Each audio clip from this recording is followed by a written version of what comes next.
On Sundays, before Mother goes into the church, she takes a walk around the graveyard. I used to go with her, keeping to the paths, my toes itching to climb onto the graves. Now that I'm 13, I sit on the wall and watch. Our plot is at the far end, by the lane, but instead of heading straight towards it, she follows the path, looking politely at the other headstones, at the angel sitting on the Doyes family plot, at the Prettyman girl who has a grave all to herself. Our boys are in together. Their names and dates are like the letters and numbers Runnacles makes me copy, winding round each other, crossing over themselves. Sometimes my mother presses flowers into the pot that sits on their grave, daffodils or celandines, or if there is nothing else to be found in the garden, a cloud of cow parsley from the lane, which smells of summer and everything they've missed. Father doesn't go near the grave. He goes into the church because he must. He won't be thrown in with the likes of Buck from Dingle Farm, who they say is a cannibal, because he sluices out his outhouse on a Sunday. But for all his protestations, Father likes the church.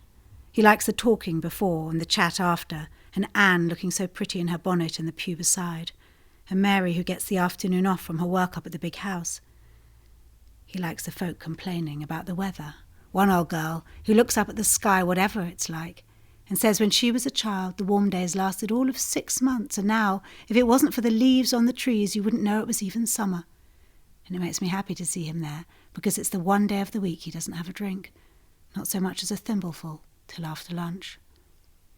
Danky comes by with his sister, a smart, God-fearing woman who keeps an eye on him, and he tells Father, when he asks, that his own mother may be doing well for 90, but all day she sits by the fire, as miserable as a cat. The church lies inside the ruins of a larger church that was made from stones brought up from the beach. Sometimes I meet Ellen there, her father is the blacksmith, and we play cup and ball among the ruins. We let the ball land on the graves, and when we find it we read out the names of the people who lie under. Albert Crisp and his devoted wife, Ermintruder. That makes us laugh. Robert English, his daughter Florence, sadly taken from us. We're always hoping for something funny, so we're careful when we play never to let the ball fly down to the far end of the churchyard, so we don't have to read the names on the short grey stone beneath my mother's flowers.